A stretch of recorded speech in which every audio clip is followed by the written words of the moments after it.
Trump's blood oxygen levels were at a dangerously low level during 2020 COVID-19 diagnosis, ex-chief of staff says. Trump announced his positive diagnosis just before 1 a.m. the morning of October 2. Later that night, Trump emerged from the White House to be flown out to Walter Reed National Military Medical Center for treatment, walking on his own to the helicopter and waving to the media.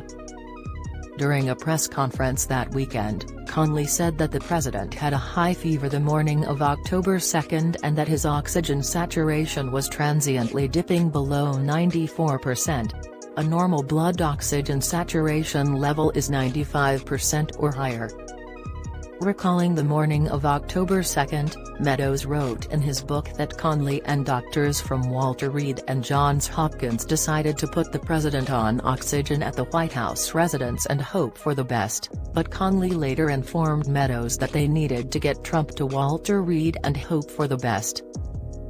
When Meadows went to tell the president, he found Trump sitting up in bed in his t-shirt, and it didn't look like he was going anywhere. It was the first time I had seen him in anything other than a golf shirt or a suit jacket, Meadows wrote, adding that Trump acted like it was any other day and tried to work.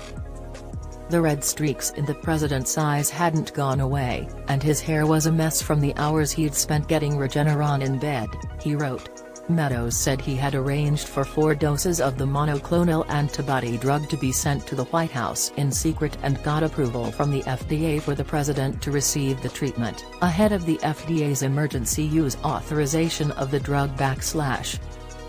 Trump initially resisted being taken to the hospital but relented when Meadows told him that it's better that you walk out of here today under your own strength, your own power, than for me to have to carry you out on a gurney in 2 days.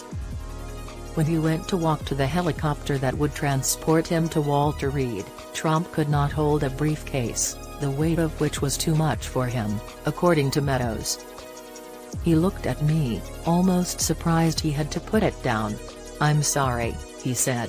I just can't carry that out there," Meadows wrote. Meadows also revealed in his book that Trump had tested positive for COVID-19 on September 26, 2020, 3 days ahead of Trump's first 2020 presidential debate with then Democratic nominee Joe Biden. Trump tested negative shortly thereafter using a rapid test, according to Meadows.